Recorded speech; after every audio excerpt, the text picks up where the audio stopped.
BJP ರಾಷ್ಟ್ರಾಧ್ಯಕ್ಷ Amit Shah ನಿನ್ನೆ ಬೆಂಗಳೂರಿಗೆ ಭೇಟಿ ನೀಡಿದ್ದಾರೆ. ಕೆಂಪೇಗೌಡ ಅಂತಾರಾಷ್ಟ್ರೀಯ ವಿಮಾನ ನಿಲ್ದಾಣದಿಂದ ಪಾಂಡಿಚೇರಿಗೆ ತೆರಳಿದ್ದಾರೆ. ಕಳೆದ ರಾತ್ರಿ ಕೆಐಎಲ್ ಆವರಣದ ತಾಜ್ ಹೋಟೆಲ್ನಲ್ಲಿ ಅಮಿತ್ ಶಾ ವಾಸ್ತವ್ಯ ಹೂಡಿದ್ರು.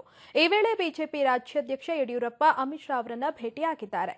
ಈ ವೇಳೆ ಪಕ್ಷ ಸಂಘಟನೆ, ಜನಸಂಪರ್ಕ ಅಭಿಯಾನ ಕೊನೆಯ ಹಂತದಲ್ಲಿ ನಡೆದಿರುವುದು, ರಾಜ್ಯ ಸರ್ಕಾರ ಸಾಲ ಮನ್ನಾ ಮಾಡಿರುವುದು, ವಾಣಿಜ್ಯ ಬ್ಯಾಂಕ್ಗಳ ಸಾಲ ಮನ್ನಾ ಮಾಡುವಂತೆ ಒತ್ತಡ, ಕರಾವಳಿ ಭಾಗದಲ್ಲಿ ಆರ್ಎಸ್ಎಸ್ ನಾಯಕರ ವಿರುದ್ಧ ಷಡ್ಯಂತ್ರ ಸೇರಿದಂತೆ ಹಲವು ವಿಚಾರಗಳ ಬಗ್ಗೆ ಯಡಿಯೂರಪ್ಪ ಮಾಹಿತಿಯನ್ನು ನೀಡಿದ್ದಾರೆ.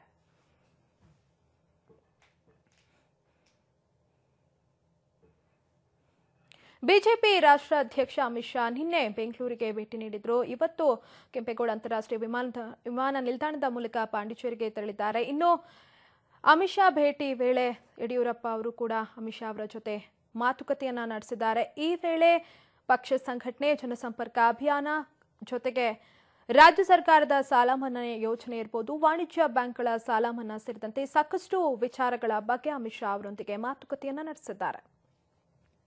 ಇನ್ನು ಈ ಬಗ್ಗೆ ಇನ್ನಷ್ಟು ಮಾಹಿತಿ ನೀಡೋದಕ್ಕೆ ನಮ್ಮ ಜೊತೆ ದೂರವಾಣಿ ಸಂಪರ್ಕದಲ್ಲಿದ್ದಾರೆ ನಮ್ಮ ಪ್ರತಿನಿಧಿ ಪವನ್.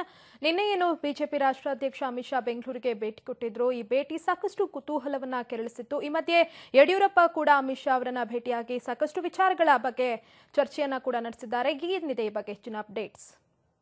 ನವ್ಯ, ಖಾಸಗಿ ಕಾರ್ಯಕ್ರಮದ ನಿಮಿತ್ತ ಪಾಂಡಿಚೇರಿಗೆ ತೆರಳುತ್ತಿದ್ದಂತ ಅಮಿತ್ ಶಾ ಅವರು ಕೆಲ ತೊಡಕುಗಳಿಂದಾಗಿ ಬೆಂಗಳೂರಿನ ಖಾಸಗಿ ಹೋಟೆಲ್ ಒಂದರಲ್ಲಿ ಉಳಿದುಕೊಂಡಿದ್ರು. ಕೆಲವು ಹೊತ್ತಿನಲ್ಲಿ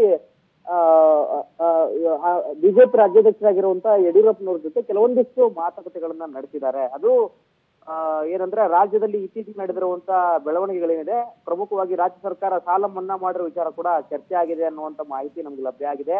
ರಾಜ್ಯ ಸರ್ಕಾರ ಸಾಲ ಮನ್ನಾ ಮಾಡೋ ಮುಖಾಂತರವಾಗಿ ರೈತರನ್ನ ಓಲೈಕೆ ಮಾಡಿರುವಂತದ್ದು, ಆಮೇಲೆ ವಾಣಿಜ್ಯ ಬ್ಯಾಂಕ್ಗಳ ಸಾಲ ಮನ್ನಾ ಮಾಡುವಂತೆ ರಾಜಕೀಯವಾಗಿ ಒತ್ತಡ ಹೆಚ್ಚಾಗ್ತಾ ಇದೆ. ಕೇಂದ್ರ ಸರ್ಕಾರಕ್ಕೆ ಸಾಲ ಮನ್ನಾ ಮಾಡ್ಲಿಕ್ಕೆ ಈಗೇನು ರಾಜ್ಯಾದ್ಯಂತ ಒತ್ತಡ ಕಂಡು ಬರ್ತಾ ಇರುವುದನ್ನು ಕೂಡ ರಾಜ್ಯಾಧ್ಯಕ್ಷರಾಗಿರುವಂತಹ ಯಡಿಯೂರಪ್ಪ ಅಮಿತ್ ಶಾ ಅವರ ಗಮನಕ್ಕೆ ತಂದಿದ್ದಾರೆ.